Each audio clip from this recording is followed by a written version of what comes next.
75% of our eating is prompted by emotions, not by hunger. In other words, the number one reason we often eat is because we feel stressed, bored, anxious, and sometimes even just because we're happy.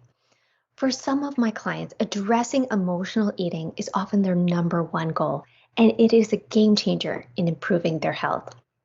Today, before you take a bite, pause for a moment and ask yourself, why am I eating? Am I really physically hungry or am I eating due to some other emotion? Most importantly, be curious and not critical of whatever the answer may be. And if you aren't sure, that's pretty normal. Sometimes it's hard to tell. We want to help you to become an expert on understanding your hunger signals.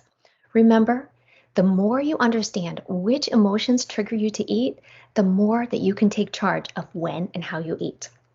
So today, I would challenge you before you take a bite to use this acronym, the word habit, because remember, a lot of our eating is out of habit.